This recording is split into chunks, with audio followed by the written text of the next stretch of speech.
What's up, Drop Pod listeners? You can check out new episodes of the Drop Podcast every Tuesday and Thursday, wherever you listen to podcasts. You can find all of our content on YouTube at the Drop Golf Podcast and on our socials. That's Instagram and Twitter at the Drop_pod. No matter how you consume us, like, subscribe, rate, review, all that good stuff. Follow and listen along. This episode is brought to you by George Wall Ford. George Wall Ford in Red Bank, New Jersey is family owned and operated, proudly serving New Jersey residents with superior customer service since 1960. Rye, share your story about your experience there. Mike, I went on a tangent in one of our episodes previously about it, but I can't say enough good things about George Wall Ford. I needed a new car. I had an old. I loved the brand that I had. I loved, it was an SUV, but had 165,000 miles on it. It was just time, So I hopped on over to George Wall Ford. I saw our guy Jerry, and Jerry and his team were awesome. I mean, from stem to stern, they're there, they're helping, they're knowledgeable.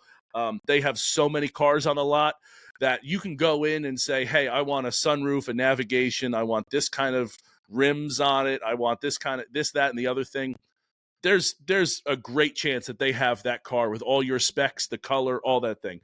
Me, I didn't particularly care. I was like, hey, I want to be high up in the car, right?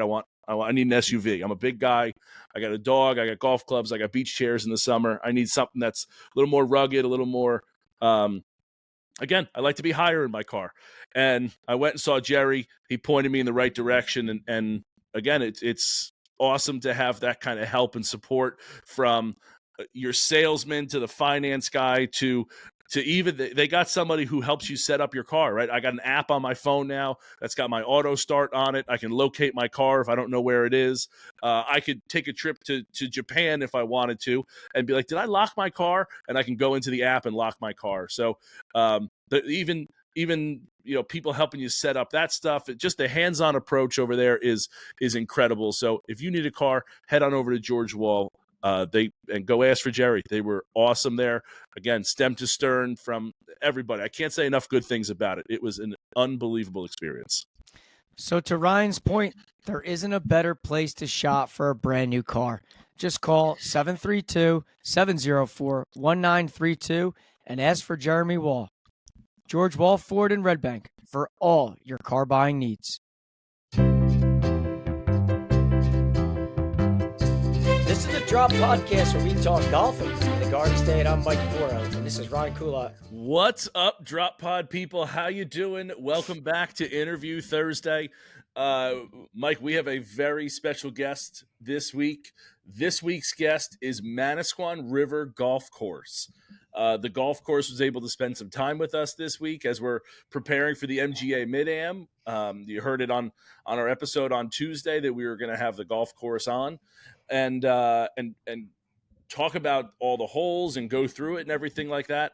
Ironically, the golf course voice sounds an awful lot like Chris Dymek, the head pros there, which is very funny. It actually took his shape as well. And kind of his essence. So it was nice of the golf course to spend some time with us, and really, really awesome to go through such an in-depth look at the course and an in-depth, like hole by hole. This is where we want the shots to go. This is where we want, all of our things. This is all the intricacies and quite frankly, between you caddying there and being there for so many years, and from Chris, I don't think the listener, if you're playing in this tournament, you're not going to be disappointed with what you're getting. You're only getting good information. Yeah, and I think, listen, it dates back to partnering with the MGA for them to be okay with us previewing this major right here at home, golfing in the Garden State. It's us. And who better than one of our best friends on the program? We talk to Chris a lot. He has us out a lot. So being able to kind of do this, nonetheless, on his birthday, was a fitting thing. So I hope the caddies, I hope the participants, I hope everybody that listens to this episode truly appreciates the in-depth, hole-by-hole preview of the 18th annual Mid-Am Championship for the MGA. Yeah, for sure. So not going to keep you from it any longer. Mike and I are going to send you to our interview now with Chris Dymek, head professional at Manasquan River Golf Club, who is speaking on behalf of the golf course, Manasquan River Golf Course. You guys enjoy. Cheers. All right, so today's guest is a different one. We're going to talk to a golf course today, Manasquan River Golf Course, and the person speaking on behalf of them is head golf professional, our good friend, his birthday, Chris Dymek. First and foremost, happy birthday, buddy. I appreciate it, guys. Chris. Yeah, appreciate you having me on, and obviously looking forward to talking about the MGA Mid-Am coming up at Manasquan River Golf Club. But before we get into that, let's talk about the birthday. Yeah. How old are we these days? Yeah, if you even want to say it publicly. Yeah, we're getting there, as you can tell by the grays in my hair. But 38 today. 38. You're still a young buck. You're still a young buck, you know. Yeah. Let me know. When you hit 40, you get a lot more grays on the face, you know, all over the place, you know. Yeah. All I know is I would be eligible to play in the Mid-Am if I was an amateur. So. Chris, well, happy birthday. You don't look a day over 37, so. Appreciate that. Thank you, Ryan. So let's get into this event, because one of the things that Ryan and I were fortunate to do with the NJSGA was to preview all their majors, and got to play them, got to experience them, and then got to sit down with somebody like you to kind of help any caddy, any participant, anybody that really wasn't able to play a practice round, or even so, just get further information from someone who knew the golf course pretty well. And when we kind of took this idea to Brian Mahoney, we said, hey, listen, we did this before. It's kind of in our backyard. Like, what do you think about doing the same thing for you guys for this? And he was all about it. And I was like, all right, this is like perfect for us. We could probably sit here and talk to you for hours about this place. But I also know it's the first time that you as a golf course are hosting an event like this on this level, because we talked about the NJSGA and having big named events, and the NJPGA having big name events there. But sometimes when you get to a broader audience, the pool gets a little larger, which means it gets a little better. What's it like now hosting this event? Yeah, I mean, it's a tremendous honor. Like you said, Mike, in my tenure here at Manasquan River Golf Club, we've hosted the New Jersey PGA Section Championship, which was great to have my fellow professionals on property competing at the highest level. We've hosted the NJSGA 4-ball, which was a tremendous honor as well.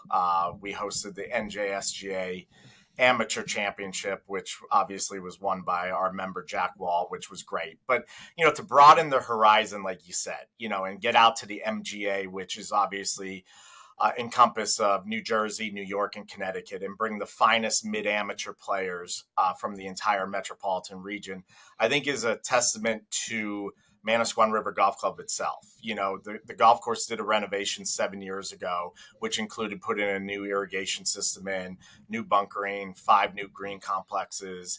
And I think the cream of the crop, when it comes to golf courses, it's really rose to the highest level in the metropolitan area. And I think to get the club to be able to host an event like this, well, like I said earlier, it's just a tremendous honor for the entire club, and we certainly look forward to it.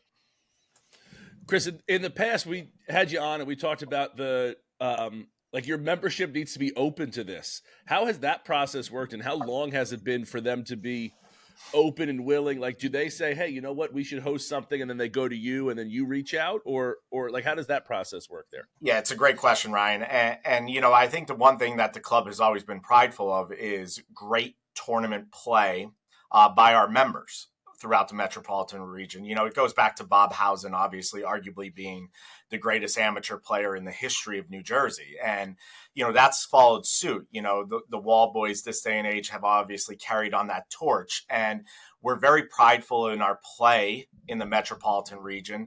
And I think when you have the opportunity to have the Met come to you, the MGA come to you about hosting one of their premier championships, I think for the board, it was an easy decision, and listen, let's be honest, we're a very busy club, especially Memorial Day to Labor Day. And I think the timing of this event really fits the club perfectly. It's kind of in the off season of when we are super busy. It's not really encompass of too many days. It's a Monday, Tuesday.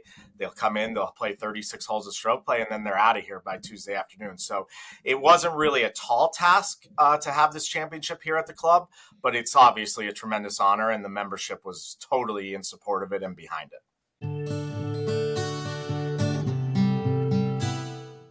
Hey golfers, we would like to introduce you to Gimme Cocktails. Meet your favorite drink on and off the golf course. Gimme Cocktails is a family-owned business based right here in Monmouth County, New Jersey. They've crafted the perfect blend of premium vodka with pineapple or premium vodka with lemonade iced tea, giving you that refreshing lift you need. Gimme Cocktails is all natural with 7% alcohol and completely gluten-free. The refreshing and invigorating taste elevates your spirits and your game. Imagine this. You're on the 18th hole. The sun is setting, and you haven't had the round you hoped for. It's been a gimme type of a day. One sip of a gimme cocktail on the course, and suddenly you're not thinking about that double bogey anymore, because we all know every golfer's been through it. Whether you're a seasoned pro or a weekend warrior, Gimme Cocktails is the perfect companion for any golfer. Swing, sip, and savor every moment, because everyone could use a gimme sometimes. And the best part, you can pick up Gimme Cocktails at Total Wine and various country clubs right here in New Jersey. Want to learn more? Follow them on Instagram at gimme_cocktails or visit their website at gimmecocktails.com. Look for a gimme near you. Gimme Cocktails. Fairways to Fridays, a gimme's the way. I think the clientele that's coming in there, and I think that's one of the things for a nerd like me that's all in on some of these guys. And the history of this tournament, I know it can be said it's rather young. This is only the 18th one. But even when you look at the past winners and the past results and how things have fared, I mean, 2 years ago, Brad Tilley wins. Last year in a playoff, you got Mark Costanza going against Brad Tilley, Mark prevailing. Like, the way these have ended, I feel like have been, somewhat like fascinating. It's like you're stuck to you're just watching, hearing, refreshing if you're me, trying to see what's going on. And then I take a look at the field so far, and I know, as of today, everything is out, but we're recording this before it's out, so the pairings aren't out. But I get to take a peek at the field at who's in there.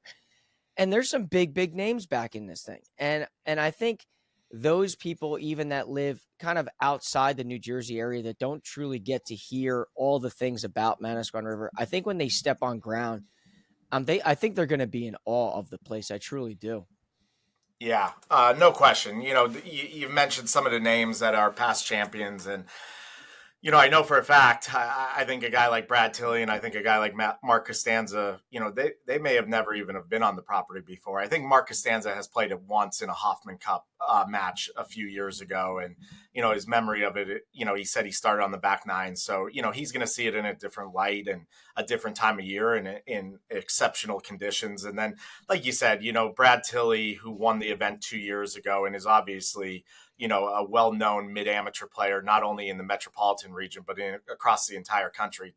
To have somebody like that amongst so many others step foot on the property for the first time is a tremendous honor. And if you mentioned the history of the event, this is only the 18th year, but if you look at the list of clubs that have hosted this event, I mean, it is truly the cream of the crop in the metropolitan region. So to put Manasquan River Golf Club in that same breath of those clubs, like I said, I can't state it enough, is a tremendous honor for the club. But one thing that I would like to say, I think the biggest feather in the cap should go to our superintendent, Matt Morrow. I mean, he has just taken this place to an entirely different level, him and his entire team. And without him and their hard work day in and day out to get the golf course to where it is now, something like this would not be possible. So Matt Morrow deserves so much credit getting it to this level for sure.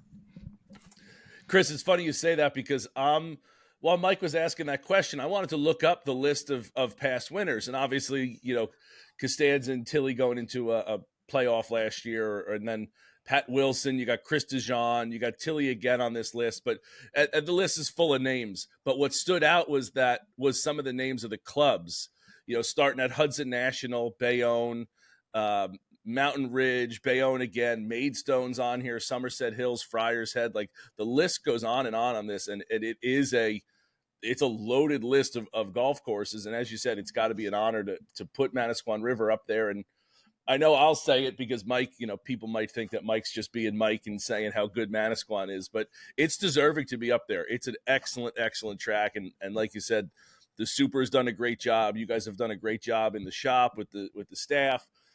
The redesign a couple years ago, it's excellent. It really is, and it deserves to be up there. Yeah, it's ready to host this championship. Mm-hmm. If it was 7 years ago, you could sit here and say, the golf course was great, but there was some architecture that has come in the last 7 years that has truly enhanced it, and it's ready to shine. And I think it's ready for these top level players to see it for the first time. And really, I look forward to talking to them when they finish the 2 days and hearing what their true thoughts are on it. Hopefully they give you the true thoughts, good or bad. We know how golfing can go sometimes. Sometimes when you play bad, the place is awful. And if I play spectacular, it's my favorite place in the world. We all know that story. Yeah, I would not want them to hold back. That's for sure. I'll tell you, Michael get the down low for you. I love it. But let's get into the golf course. So the golf course, I know, can play in different pars per se, depending on what tees you played. And that's why I kind of had reached out to you a couple of days ago, is asking, like, what are you guys going to set this up as? And when you said par 72, I can't lie, I was kind of surprised because I know 5 is always the question. What are you going to do at number 5? But before we get to 5, you're going to play at par 72. Roughly how far you think the course will play in length? Yeah, I mean, from the back tees here at Manasquan, we're just shy of 7,100. So do I see it being played at 7,100 for the mid amateur championship? No. I mean, they're going to come out and set up the golf course Friday or Saturday before, and we'll know where they're going to put the tee boxes. We're going to know where they're going to dot the hole location, so we'll have a better feel for that, as we get closer to the championship. But with all that being said, I would imagine you're going to see it around a 68, 6,900. There will be probably some holes that are stretched out on one day and then some holes that are up a little bit on the next day. But it's going to be a great test. And, we'll obviously get hole by hole. But, we performed our aeration, probably in the middle of September. And Matt and his team did a modified version of it this year. They didn't go as in-depth as they usually would, knowing that we have this championship. And the rain that came last weekend has really healed up the golf course in a very nice way.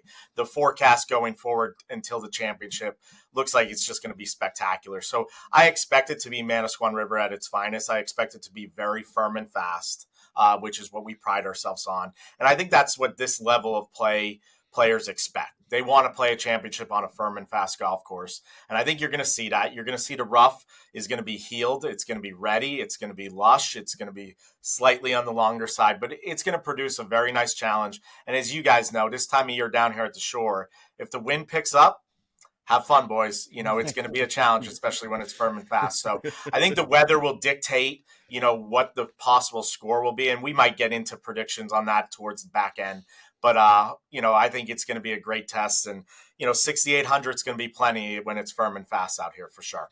And on some of those holes with the wind, if it wind's into you and you coming down 11, you're not getting there in 2. It's going to be really tough. Yeah, so let's start at the beginning here, and let's just kind of go through this. And some holes, if we want to spend more time on, we can.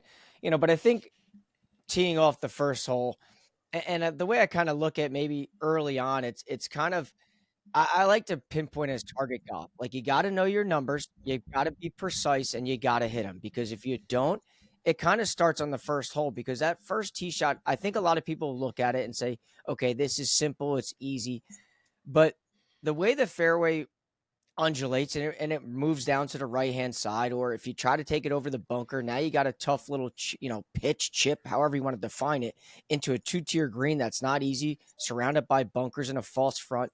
Like, that first hole, I think, kind of defines the front nine in a lot of ways about, okay, I need to hit 200 yards off the tee, and I got to hit 200 yards off the tee, because now what should be a relatively easy starting hole could, in theory, become a disaster.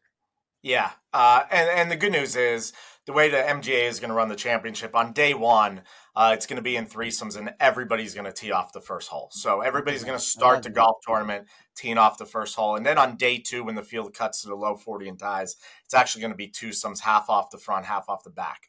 But for day one of the championship, everybody's going to start the golf course right off the first tee. And like you said, Mike, I think a lot of people might look at the scorecard and look at 324 yards and be like, wow, this isn't nothing. This is nothing. And you might have a few people that try to play the hole aggressively and try to turn a 3-wood or try to hit a driver, but that could present some problems. There's no question. And if you play the hole the right way, the proper way, in my opinion, like you said, it's about a 200-yard shot out in the middle of the fairway that will leave you short of the right-hand bunker out there. But then depending on where the hole location is, it is very important to get your second shot to be in the right portion of the green. If the pin's up top, you definitely want to try to get it up top, but you don't want to be too aggressive, because if you go over the back of that green, you're looking at a bogey at best. And, if the hole location is down at the bottom and you hit it on the top tier, you're looking at a downhill putt that's going to present a significant challenge. So placement off the tee is important on hole number one. And then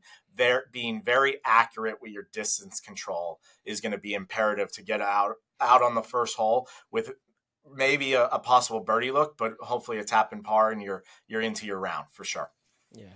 Does out of bounds come in super quick on hole one off the back because it's got the slope? Does it kick off and go through?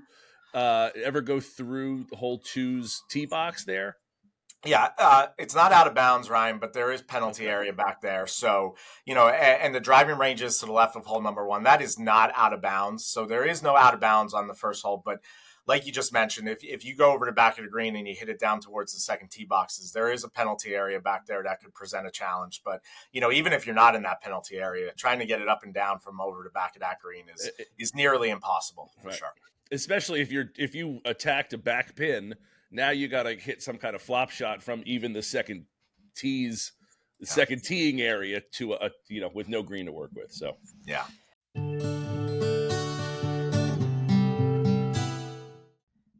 Tired of your sock drawer looking like a 50s television show? Then it's time to try socks by Leverett US. With their vast array of color options and superior design, it's the only sock that you will ever need. Whether you play golf, tennis, pickleball, or are just on your feet all day, Leverett socks will enhance every step you take. Made from 97% nylon and 3% spandex, Leverett socks offers advanced moisture-wicking technology, odor-resistant fabric, durable and elastic construction, exfoliation components, and a blister-proof design. The performance of the socks are unparalleled in the market today, and they by far have the most color options in the business. Whether it is a holiday, seasonal, or event-based, Leverett US is consistently expanding their color options and designs. For those golf professionals, business owners, and merchandisers out there, Leverett US also offers a custom sock option. Fully customize your sock from heel to toe. With your logo on the sock and on the packaging, they are a perfect way to promote your business or make a nice margin in your shop or retail store. Throw a little text on the back heel and really take your custom sock to the next level. Leverett US is the only sock company you will need to address the one missing fashion piece in a person's wardrobe. For more information on Leverett socks, go to www.leverett.us or check them out on Instagram at LeverettUS. And don't forget, your outfit's not complete without Leverett on your feet.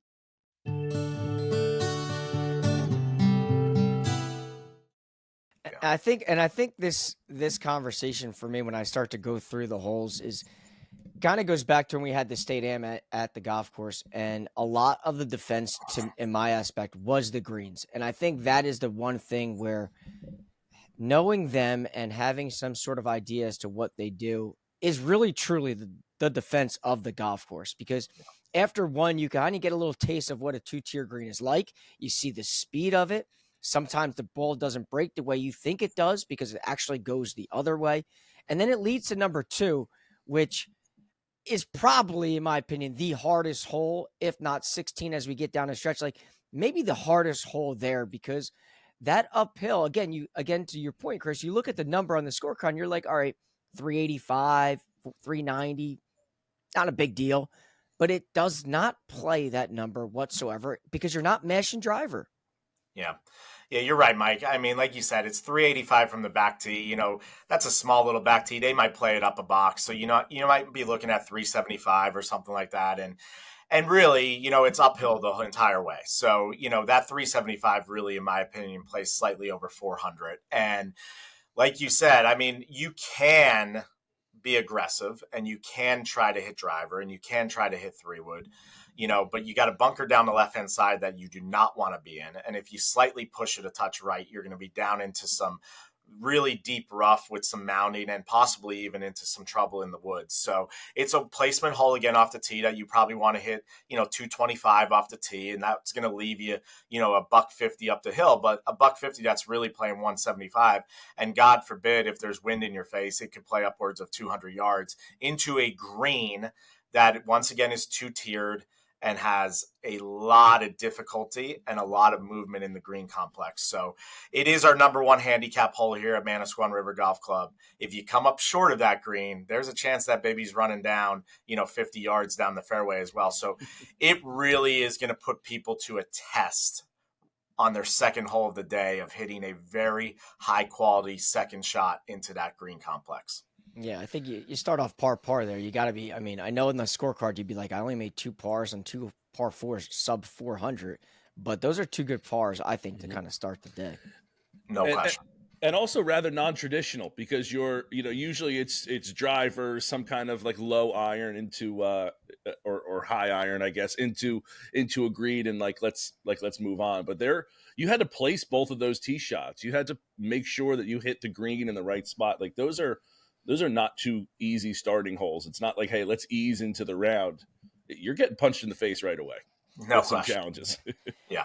And then and then you get to 3 and 4. To me, 3 and 4, there's not a lot of like hoopla about 3 and 4. There's not. 3 is a tough green, don't miss long. And then 4, it's kind of, again, similar to 1 and 2 where it's all about target golf. It's finding your number, knowing what you want to have in, and then hitting it because, after you get to 3, you go to 4, and there's fairway bunkers out there. But those 2 holes to me could, in a sense, be a little gettable if you hit the right iron shots into them. Yeah, on hole number 3, you're probably looking at some people are going to have possibly pitching wedge in their hand. You're going to have some people that are probably in an 8 and 9 iron and a green that just sits there right in front of you, so, but it's a small green complex also with, some tiers in it, a lower tier, upper tier with some slope to it. So you miss that green with a pitching wedge, 9 iron, 8 iron, you're going to present a challenge to get up and down and save par. If you knock it on the green because of the green being small, you're going to have a good opportunity at making a birdie putt. No question. Now, that being said, it's probably going to be significantly uphill or significantly downhill, but you're going to have a good opportunity at a birdie. And you make your way to 4. And like you said, Mike, once again on the scorecard, we're looking at, 375 from the back tee. So, but slightly uphill, not as severe as hole number 2, but, it plays probably about 10 to 15 up from the back tee, from where the green complex is. So you might have some individuals in this field, that are really long hitters that might look at hole number 4 and say, all right, what is it to cover that far left bunker? And you might have some people that hit driver and try to clear that far left bunker and give them a little flip wedge. But if you hit that tee ball with a driver and you push it a touch right, you could be looking at a lost ball that goes down into the fescue and into the wood area. So once again, I think the proper play on hole number 4 is to place, a 225, 250 yard shot out there into the fairway, split it in the fairway in between the right bunker and the left bunkers, and leave yourself that pitching wedge, that 8-9 iron up the hill into a pretty subtle green complex. And if you have yourself with a wedge in your hand, you will have a good birdie opportunity for sure. Well, I mean, 250 is still driver in hand for some people, Chris, but not anyone playing in this tournament. So it's funny you say that because I'm thinking like they're not hitting driver 90, 95, maybe more percentage. They're not hitting driver for the first 4 holes, I would think. And that's really driver doesn't come out to probably 7. Yeah. Till 7, you're saying, Mike. Right. So yeah, so it's and again with how far these guys hit it, it's really been kind of pin place in the ball as they go through here. And again, it's not necessarily a bomb and gouge kind of thing. And unless you can, like you said, unless you can clear the bunkers, there's really no risk reward at all for hitting driver there. Yeah, no. I think the risk would outweigh the reward. That's Right. for sure. Yeah. Yeah, and I think it goes back to a lot of just being disciplined. I think a lot of it is going to be a discipline. You know, like I want to hit driver, but it doesn't suit it because even when you get to 5, you look at 5 on the scorecard. Again, not a long par 5. So I go through the first 5 holes. I have no idea what I'm doing, but I see the scorecard. I'm like, dude, I'm going to scorch this place. Yeah. And I get to 5. It's a dog leg left, like sharp dog leg left. Probably, if listen, I may be wrong, but I want to say it's sub 500 yards, even from the back tees. And I'm like, all right, I can get there in 2, but you're not hitting driver off the tee on 5. You're going to probably rope a dope a 3-iron, maybe a hybrid to try to get yourself down there to 2.25. Because if you can get the ball in the fairway there on 5, it's definitely a birdie hole. Definitely.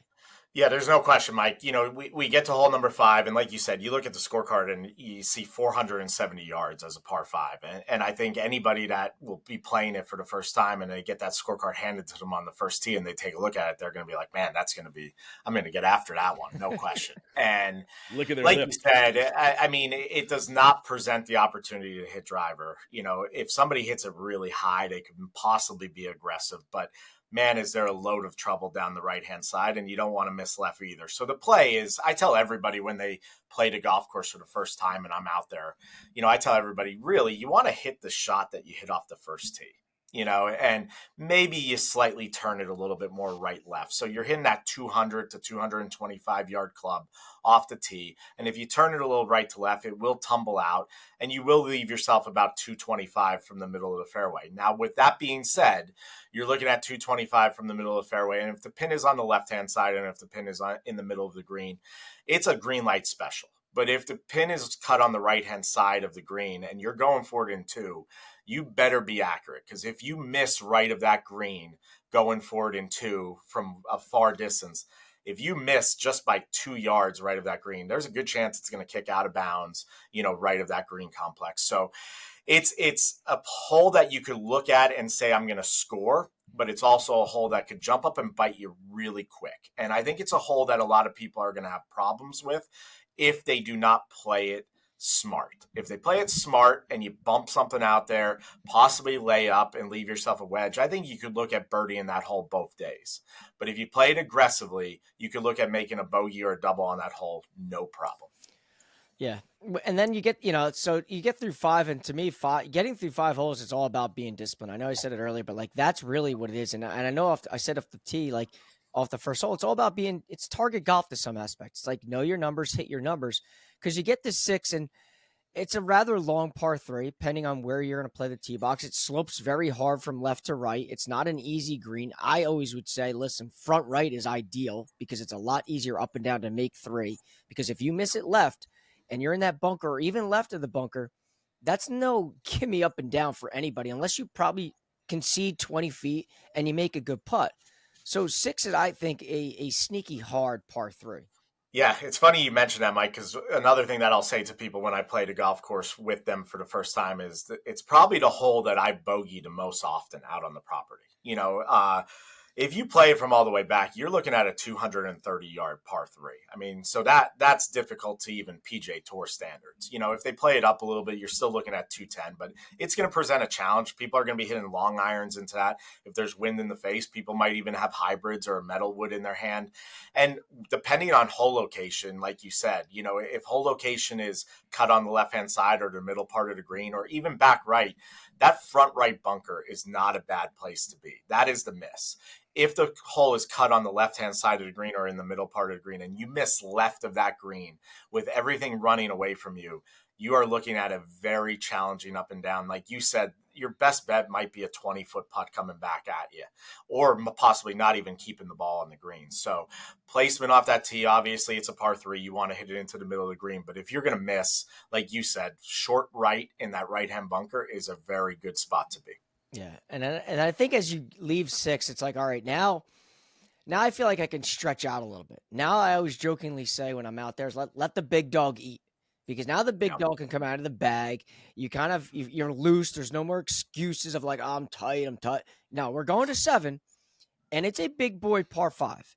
Again, depending on where you guys put the tee box, like I've played it on one side of the cart path. I've played it behind 6, and when it's behind 6's green, it takes a big poke, at least I think, to hit it over all the stuff. Now these guys maybe not so much, but for Ryan and I kind of bunted out there. Like, yeah, you got to hit it in the center of the club face.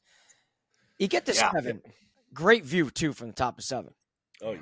Yeah, no, it's a spectacular hole, and I think that's going to probably be the first hole on the scorecard that people are whoa, the opposite way. We've talked about some holes leading up to this where they look at the scorecard and they say, oh, this looks like it's going to be a pretty subtle, easy hole. They're going to look at the scorecard, and if they do play it all the way back, I mean, it measures at 657. Is that what the number is from back there? 657. 657 from all the way back. If they move it a tee box up, you're looking at 590, which is still a very challenging par 5.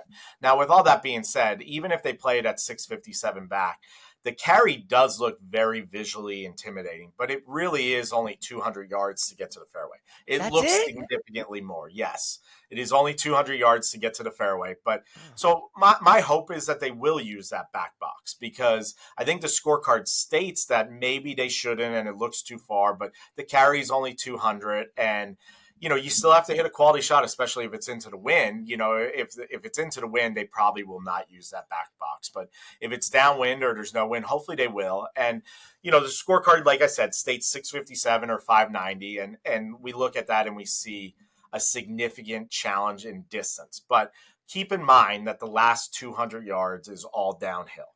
So if you could get your second shot to that 200-yard marker, there's a good chance that it could roll almost all the way down to the green, especially if you hit a very strong, well-struck shot that is going over the hill.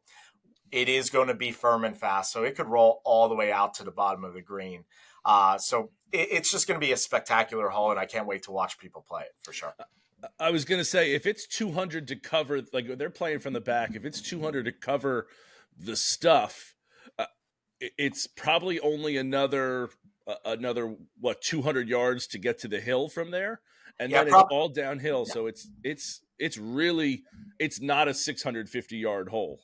It is closer to that 550 maybe, because it's really sloped there for sure. Yeah, it's great topography. It's great architecture, because the tee shot, let's say it's from 590 or let's say it's from 657. Like the tee shot actually looks like it's slightly uphill. And then your approach shot, your second shot, unless you carry it all the way up to the top of the ravine, you're hitting on an uphill lie.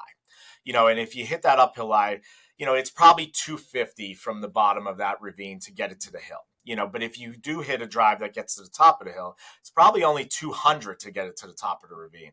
And like I said, if somebody rips a 3-wood that is going to go 260 yards and they get it over that ravine, that thing is tumbling all the way down to the front part of the green. And it's going to be awesome, and if they do play it slightly up off the tee and it's downwind, I'll tell you what, people going for it in 2. I've seen people hit it over the back of that green. Out of bounds is over the back of the green, and you don't want to be there either. So, it's going to produce a lot of excitement.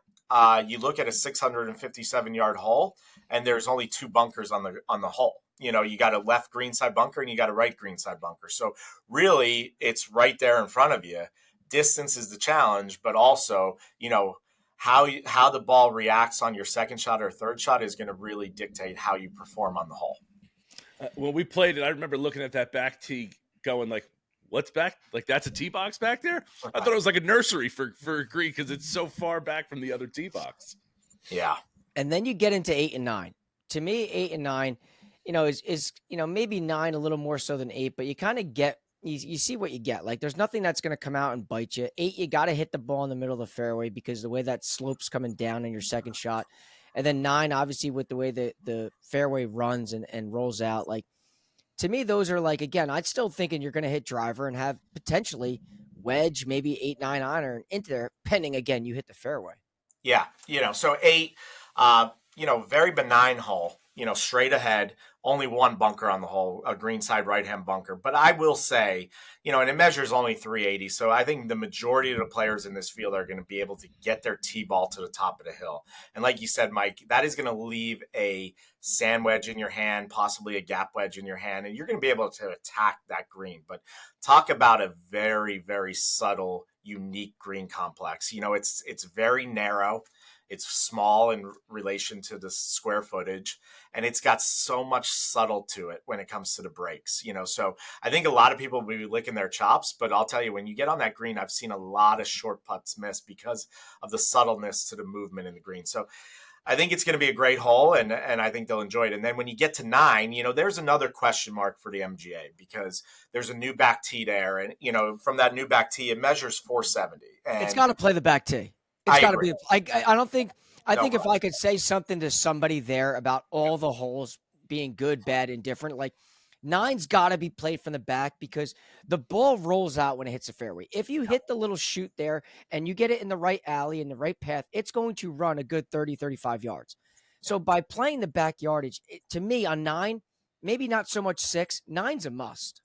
Yeah, I couldn't agree more. It's 470 from that back tee, but it is all downhill the entire hole, all the way to the green complex. So it's probably a 470 that really plays 420 in hindsight, especially if you get the ball in the fairway. It's just going to release, like you said, it's going to roll down there. And the best part about hole number 9, I think you see it a little bit on hole number 7, but you tee off on hole number 9 and you're walking down the fairway and you get a first taste of what's to come. And that view is truly my favorite view on the property because you got the clubhouse in the background of the 9th green, and it's beautiful from that visual. And then really you see across the road, and you see what's to come, and you see the water, and you see the ocean way up over top of the trees. And I think it really will give all the participants a true feel of what's to come on the back 9, while they're still playing a very challenging hole, in my opinion. So it's a special walk from that 9th tee going down for sure. With a tough green.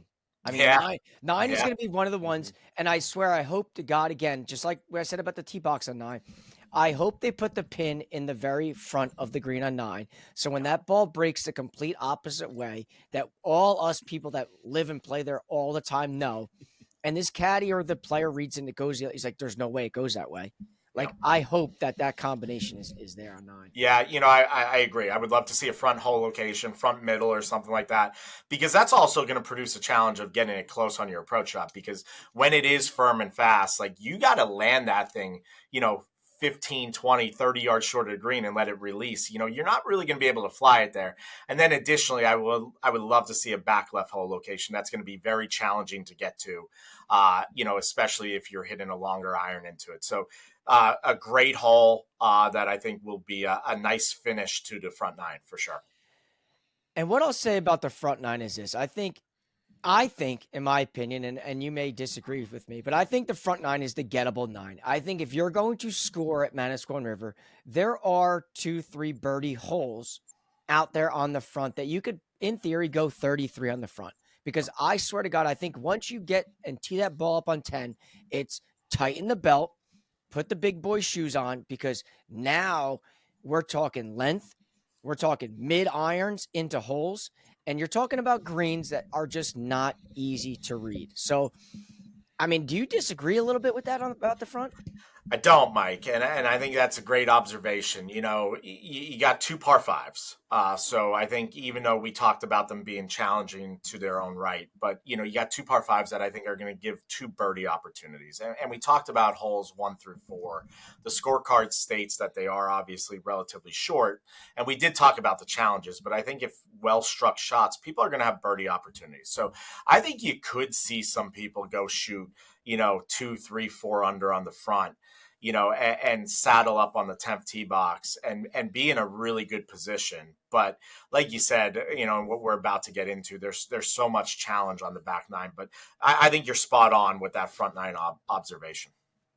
And then you get to 10. I mean, this is when now we're just going to keep the driver out. Don't ask the caddy what I'm hitting. We're just going to, we got to hit it.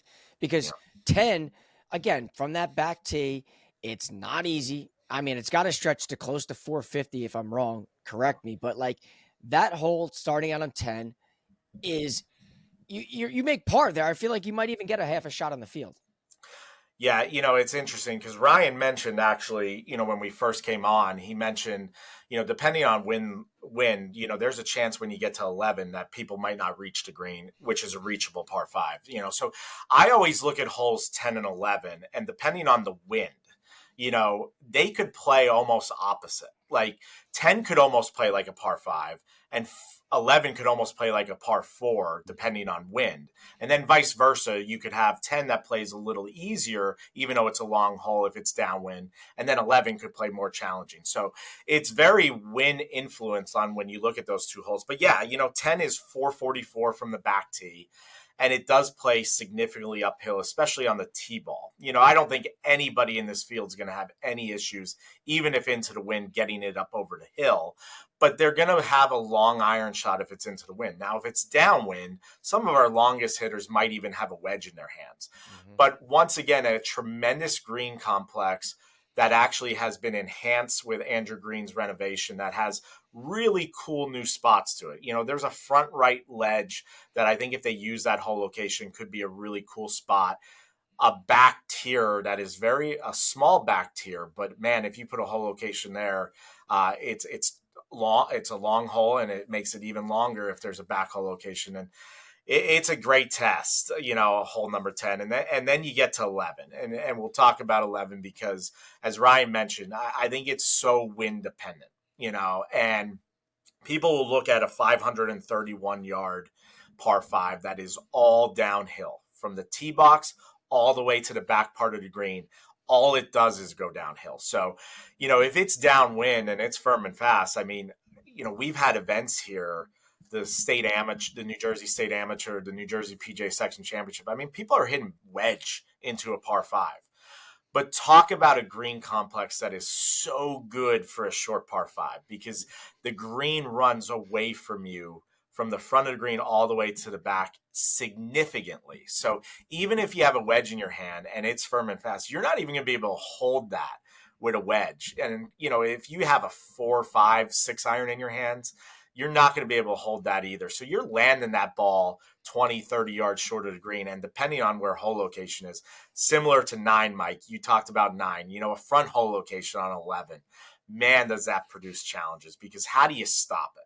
And then similar to 9, like I mentioned, a back left hole location on 11. Really, really cool. So 2 great holes back to back to start the back 9. So wind dependent on how they're going to play. And I think it's going to be a fun spot for me personally to kind of sit there and watch people play the 11th hole for sure. Chris, and not only that, like you have to land it short, but you have that green side bunker and you have those 2 other bunkers that are like 20 to 30 yards short of the green. So you got to navigate those as well. It's not like you have free reign just to run it up there. Yeah, it's a great point, Ryan. And I think if you're going for 11 and 2, you need to know that you're going to get there in 2.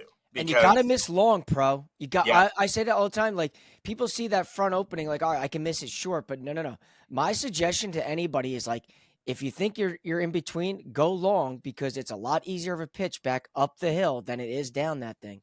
Yeah, no question. And Ryan, you talk about those cross bunkers. Like if you're not sure you're going to get over those, you do not want to be in those cross bunkers. You have a bunker left and a bunker right, and there is a sliver of fairway there in between that you could run them through. But if you get in one of those bunkers left or right that are about 40 yards short of the green, good luck trying to stop that thing, trying to hit your third shot into that green complex. So you need to know that you could reach the green. And Mike, like you said, hitting it through the back of the green, especially if the pin's middle or the pin's back, like not a bad spot to be because you're chipping and pitching back up into the slope. It's not like it's running away from you when you go over the back of the green there. So a good spot to be is long, and I think it's just going to be awesome. You're going to see eagles and you're going to see double bogeys. No question. And then this is when it gets good. Yeah. Like this is when it gets good. I mean, this is it. The walk across the street, I feel like that's when like the sea just parts, the gates open, you're going to heaven as you get across the road there. And Mike, Yeah. I think it's actually on 11's tee where you can see finally. And Chris, you mentioned the ninth tee where you can see a little bit of the ocean. You kind of see what's ahead of you. But it's really that walk once you get onto 11, and maybe you got to walk out a little bit into the fairway. But it's then when you really like. I think the gates kind of part there, and maybe it's because you're at sea level there, Mike, with getting to 12. But that whole stretch there, you definitely know, like, okay, I'm in a good spot. Yeah, Yeah. I think what's really unique about 12, and listen, we're going to have people coming from the Met area, and there might be some participants from Long Island that see stuff like this all the time. But I think from 12 through 17, which we're about to talk about, but 12 through 17, in my opinion, is the closest thing to Long Island golf that New Jersey produces. You have Galloway National that's out on the Sound down in South Jersey, and Seaview to Bay Course gives you a little bit of that. But when you look at the architecture of those holes, 12 through 17, they mimic what you see out on the eastern end of Long Island, and it really is spectacular. And we'll get into it with number 12 here right now for sure. Yeah, and 12 to me, 12 and 13. I mean, I kind of pile those two together because to me, it's a very interesting way as to how you'll play 12. And then 13, you're just ripping the driver, really, in my opinion. Because 12, it's like, all right, you have options. You can hit 200 yards off the tee and stay short of those two fairway bunkers on the right-hand side. Or you can mash the driver over, which some of these guys can and will do. And frankly, could sniff the green there, Pro. No question. No question. Yeah, you look at 12 and it's 364 from the back tee. And there have been associations that have been here in the past that, they've moved it up, to that 320 marker, the ladies tee or the forward tee there on hole number 12. And they've tempted the player to hit driver there on hole number 12. But like you said, Mike, it could be a placement hole. You could hit that 220 yard shot and leave yourself a wedge from the middle of the fairway. Or you could be aggressive and try to get driver all the way down there. And my instinct would tell me, even if it's played from 364, if it's downwind and it's firm and fast, there's going to be people that get really close to that green, if not on the green, even from the back tee. But talk about, when we did the renovation with Andrew Green, talk about, in my opinion, what might be his best work on the property. Like, you look at the 12th hole from the middle of the fairway, and what used to be on the 12th hole there was trees behind the green. There was a bunker right of the green. And Andrew Green came in and said, we need to clear that all out. We need to make a collection area right of the green. We need to have a shave collection area over the back of the green. Mm-hmm. And when you are hitting into the 12th green, it literally looks like you're hitting it into the Manasquan River. I mean, you see nothing behind that green except water. So it has that infinity look that I think people are really going to enjoy. And it's our number 18 handicap hole. But talk about a hole that also could sneak up and bite you. If you hit it over the back of that green into that shave collection area, I mean, it could go all the way down into the river. And a back hole location there could present some significant challenges. So definitely a great start to that special golf across the road for sure. And even I was right of the green in that collection area, and it is like that super trimmed down. But to your point, that infinity look is so incredible that guys are going to have to try to stay focused because it is a very beautiful view. But as you said, the hole can bite you if you're not paying attention to it. Yeah, and you get to 13, and like Mike said, back tee, 430, but it is straight up in front of you, and you got a bunker on the left-hand side of the fairway. You don't really want to be in that, but you got some room right of the fairway, so it kind of is a grip it and rip it and just bomb it. There's going to be players that could get it past that left bunker, no problem. So really, it's just a smash it. Now, I actually had a conversation with our superintendent, Matt Morrow, yesterday, and we were just talking about the golf course, and he actually told me one of his favorite little green complexes on the golf course is 13. And really it is unique because you have a two-tiered green, but really when the tier is 25% into the green. It's not like it's split 50-50. So you have a small little lower shelf down below that. There could be a front hole location. And it's a good spot to have a hole location for sure. But if you get the pin down, over that tier and you get into the middle part of the green or you get it back right, I mean, it really has some really cool slope in the green complex. So off the tee, it looks like it's a nothing hole. But really, that green makes that hole, and I think you're going to see some great golf there as well. And then you go to tee off on 14. To me, this is 14's after 14. It's over. Like it's game, set, match for the golf course, because 14, I think, is a birdie hole. I mean, I think there's a lot of different pins you can use on the green. Again, it's another placement tee shot, unless you're going to rip and rip. If that pin is maybe back center, okay, maybe it's not so much a birdie hole, but there's mainly every other spot on that green to me is like, it's a little flip wedge into it, if not a pitch or a chip, depending where your drive ends up. Like, I can't see or really fathom 14 presenting a lot of problems. I can't. Yeah, no, I agree with you, Mike. And I hope the MGA uses our new tee box that we built recently. That's perched up on a hill left of the normal tee boxes. And really what it does is it creates such a cool visual. Like you get up on that tee box and you look straight and to the left and you are like, wow, this is just absolutely spectacular. It does make it more drivable from there. It's probably 315, 320 from there. And plays a little less than that, in all honesty. So I think you're going to have a lot of people driving that green or going after that green. And like you said, if you put it in the left green side bunker, or you put it in the front right bunker, it does present a pretty easy up and down. So after the 2 days, I think if you look at the statistics, you might see the most birdies of any hole on hole number 14. Yeah. It is a hole that is, let's make birdie here, because 15 through 18, it's saddle up. Listen, you want to talk about 15 through 18. I seriously think, and I think I said this if you went back to the state am preview, like, to me, you have to just settle for 4 pars. I don't care how it gets done. If you're even through the last 4 holes of that place, we've seen that thing make or break things. And you saw it with Jack Simon when he played with Jack Wall. He got to 16 or 17 and just couldn't get out of the stuff. Like, those 4 holes, to me, it's like, you better just really focus in and say, okay, it's fairways, it's greens, it's 2 putts, get my round to end. But still, let's be honest, let's enjoy the scenery on those last 4. Yeah, and I think you're spot on. Like, when you guys do a follow-up with the champion, after the MGA mid-amateur, I think it would be an interesting question to them is, you're going to play 15 through 18 twice. So you got 8 holes there. And I think it will be interesting to see what their cumulative score was for those 8 holes. Because if it's even par or better, that's the reason they won the championship. And there's a good chance that they might say it was 2 or 3 over. And that's pretty darn good too. Like, you start with 15 and you have a 220-yard par 3 that you cannot miss short and you cannot miss left, because you are going to go in the water. And, we mentioned Bob Housen's name earlier in this interview, and Bob Housen, who won 2 New Jersey State Amateur Championships here, said, well, I would just hit, a 6-iron out into the fairway, right, just short right of the green, and I would chip up. And if I made the putt, great. If not, I got out of there with a 4. And that's not a bad way to play the hole. Like, and even in that green side right bunker is not a bad miss at all. You get aggressive on that hole, you get that thing turning a little right to left in any way, there's a chance you're reloading and you're hitting 3 from the tee box again. So a very challenging par 3 that I think is visually incredible, but also awesome in its difficulty as well.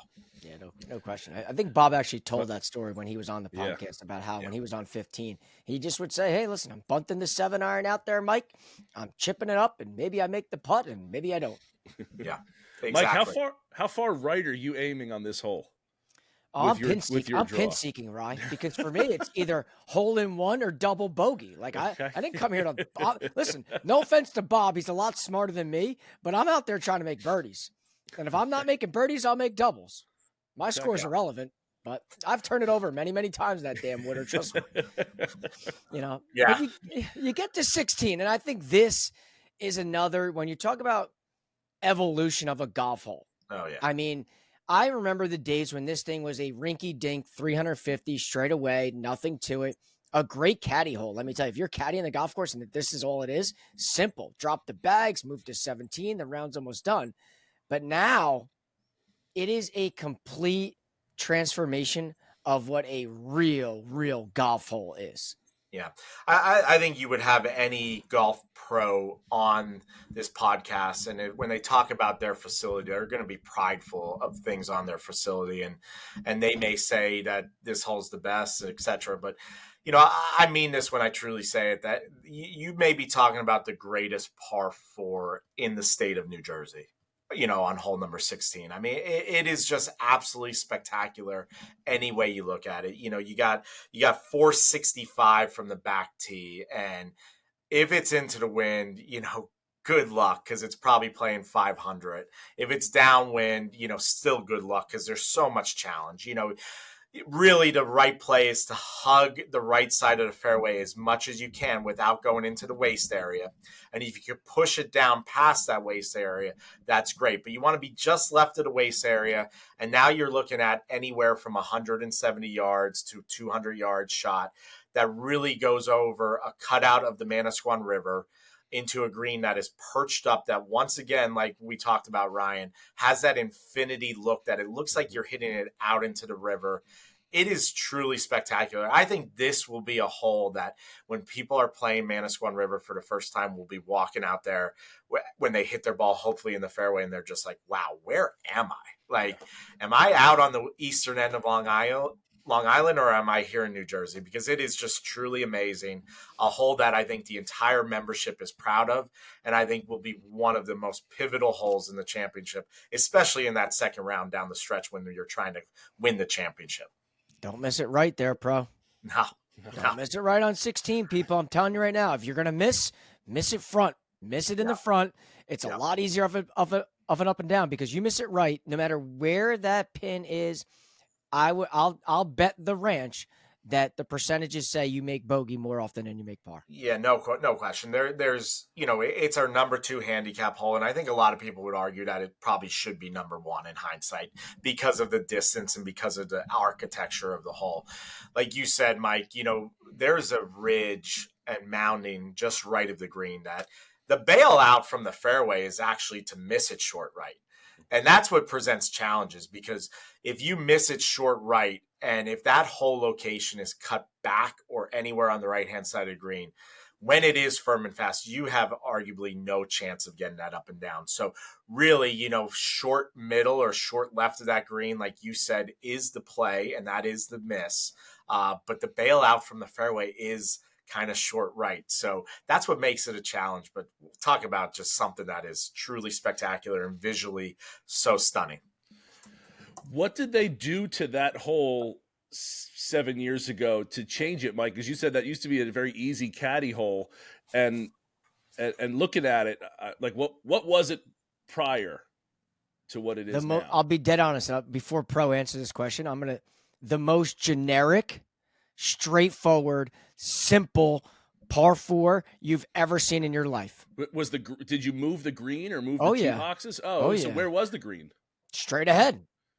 Yeah, Ryan, to talk about that actually happened about 20 years ago. Yeah, long time ago. And that is a credit to Bob Housen as well. He was actually out. I believe the story is he was out walking a dog, and he was looking at the hole, how it currently sits, and he saw this piece of property that was up along the river, across the river there, and he said, man, if we could ever use that land, that would be spectacular. So Ron Pritchard, who was our architect at the time, met with Bob and a few others here at the club, and they designed that green complex. And then when Andrew Green came in 7 years ago, we actually redid the green, and we slightly lowered it. It was a little bit more perched up.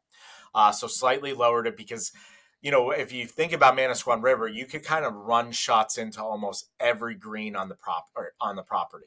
And the 16th hole was a little too high perched up from what Andrew Green said. So he lowered it.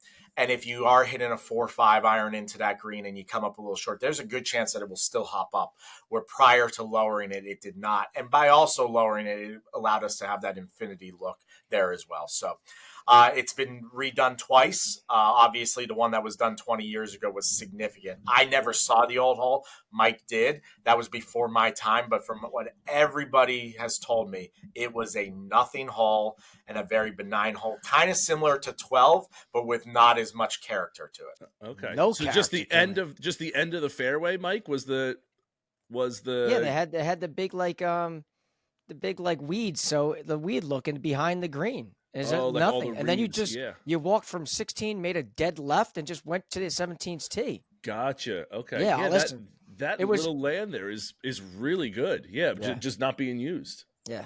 But Yeah, then I and To Bob's and point. then I'll, we could talk more about it, but what I would say is, there's definitely going to be some people that listen to this that have played Friars Head, and obviously the championship has been held at Friars Head before.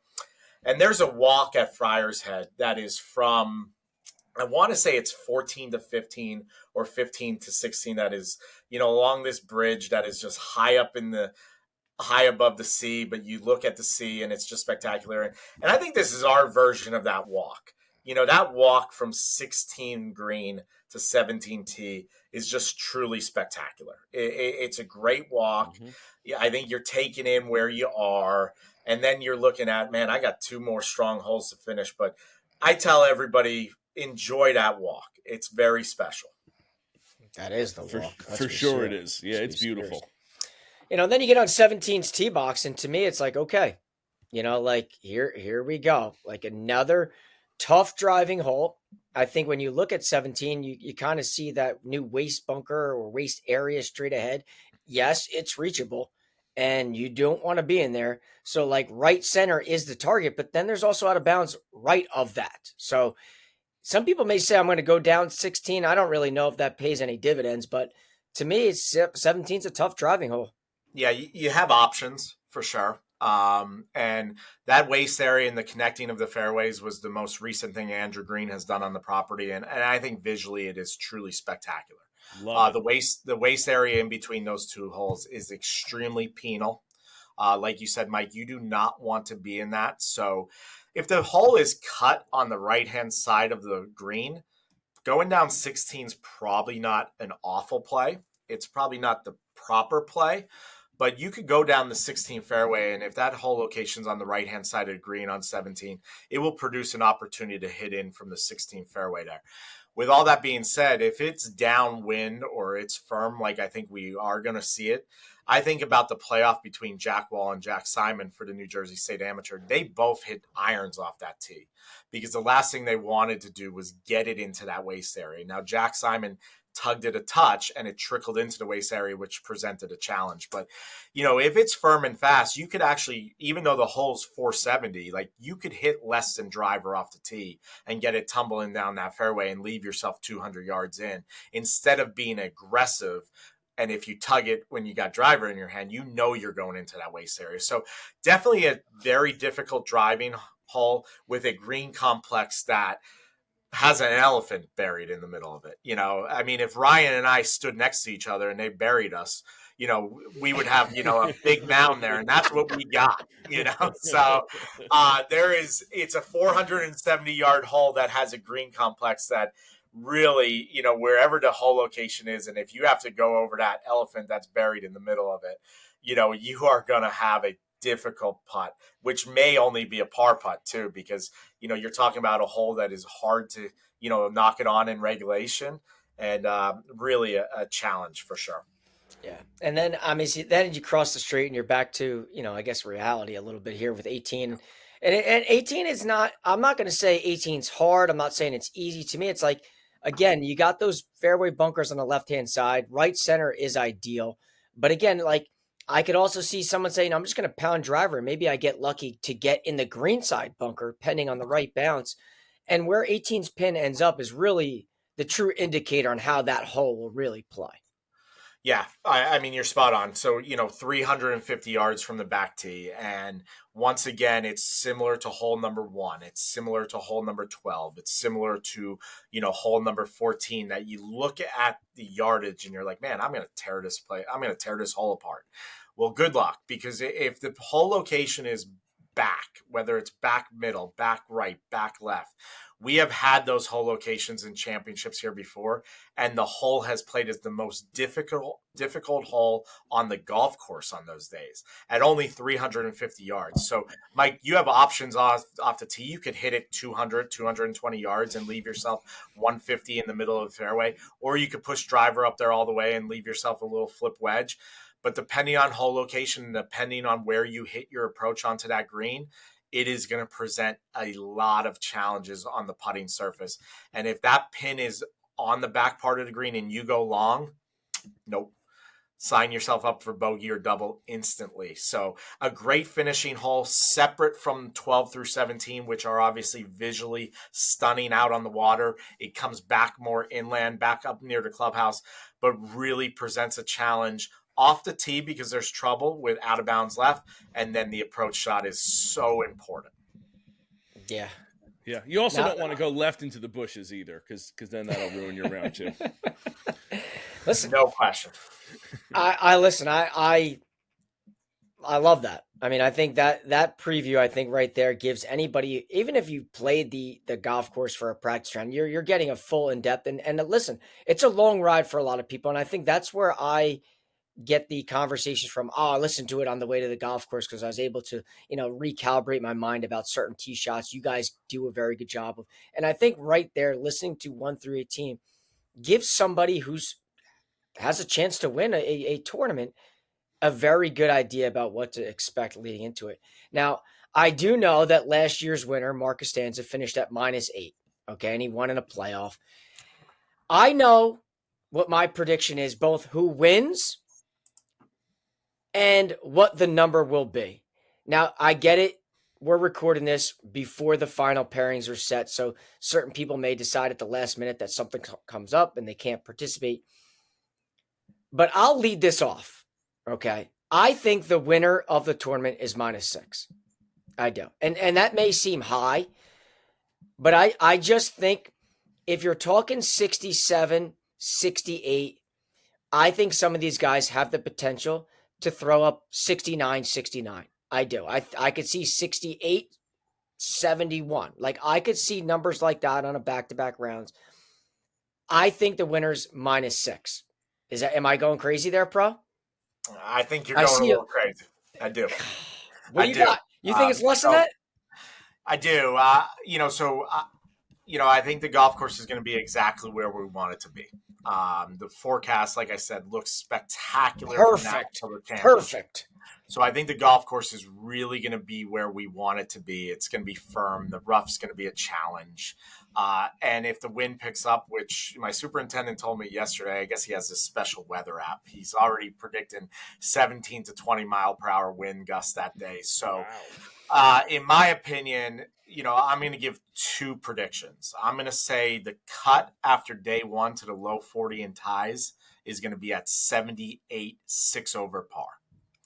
What? Low 40 in ties, 78, 6 over par. And then I think our champion will be at 1 under par. Wow. You think Ryan, what do you got? What do you got, Ryan? So I just want to make sure Jack won the tournament and was 1 under, correct? That was his 3 under. 3 under. Okay. So 3 under, 4 rounds. Right. They played it probably a little deeper. They played Amateurs. a little deeper. Okay. Softer conditions in the middle of summer, though. I was thinking 3 under is gonna be. So I'm splitting the difference between you two. Yeah, Mike thinks 6. Yeah. Pro, you said 1. 1. And I think 3 is what I had. Do you have a name? Do you have a name in mind that is going to win the thing? Yeah. So, are you even? I don't even know if you're allowed to say it, but I'd be curious to know if you had a name in mind. So let me start off by saying, first off, we have 3 participants from Manasquan River Golf Club that I have to acknowledge, and I have to wish them the best of luck. And I look forward to following them during the event. We have Richard Fitzsimmons Jr., who won our qualifier to get the exemption. Chris Housen, who won the club championship and got an exemption as well. And then we have Mike Stamberger. So obviously 3 tremendous players. Look forward to following them in the event. Look forward to cheering them on. And I think hopefully they all play on that second day. They all make the cut and are in contention. And I believe all 3 of them can contend. But I'm going to throw out a name at winning at 1 under par will be Chester Patterson. A former guest of the show. Former guest of the show and former runner-up as well. Yep. Rod, do you have a name? There's just so many, Mike. It really is. I don't. I don't really have I got like a cluster of names, right? Like Yeah, you're obviously that 1 I through 10. am. Yeah, You're the no, 1 through 10 guy. like I think Tilly's going to be up there. I think Mark's going to be like our normal guys are going to be up there. Chris DeJong's going to be up there as well. Like we had Shane Bacon on. He was really excited. I don't think Shane Shane's playing. He's not. I don't think he's playing this week. Oh, did he? He was talking about playing. He mentioned it. Yeah, back in January. I don't think it happened with his schedule though. Okay, but again, they haven't. It hasn't come out yet, so I don't know who's in it officially. So that's another thing. Like, there's just so many guys. I really don't have a specific person that's going to be there. But I do think we're going to see all of our regulars up at the top there. Hometown hero, baby. Hometown hero, Mike Stamberger, -6. Chalk it up. Let's go, baby.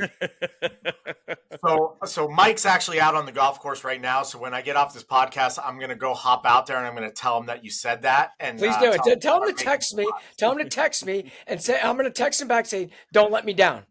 Right. Perfect. Well, listen, Pro, I can't thank you enough for coming on here. This is obviously every time we chat, it's always enjoyable. So, thanks again. And listen, I hope you enjoy those 2 days out there with all these guys, playing and participating. Yeah, it's going to be special. And, I'll speak on behalf of the entire membership at Manasquan River that, we appreciate what you guys are doing. We appreciate that you guys took the time to obviously preview this great championship about Manasquan River and about the MGA Mid-Amateur. So thanks for all you're doing, guys. Hopefully I know you guys are teachers, so you probably won't be able to get here those Monday, Tuesdays. But you'll be texting me, and I'll keep you guys updated. And we look forward to a great championship for sure. Chris, I don't know which day, but get the golf cart ready. I'm going to be there one of those 2 days. We'll be riding around together. I love it. Look forward to it. For sure. Thank you so much, Chris. This was awesome. Really appreciate it. Thanks, guys. You have a great rest of the day. All right? You too. Thanks.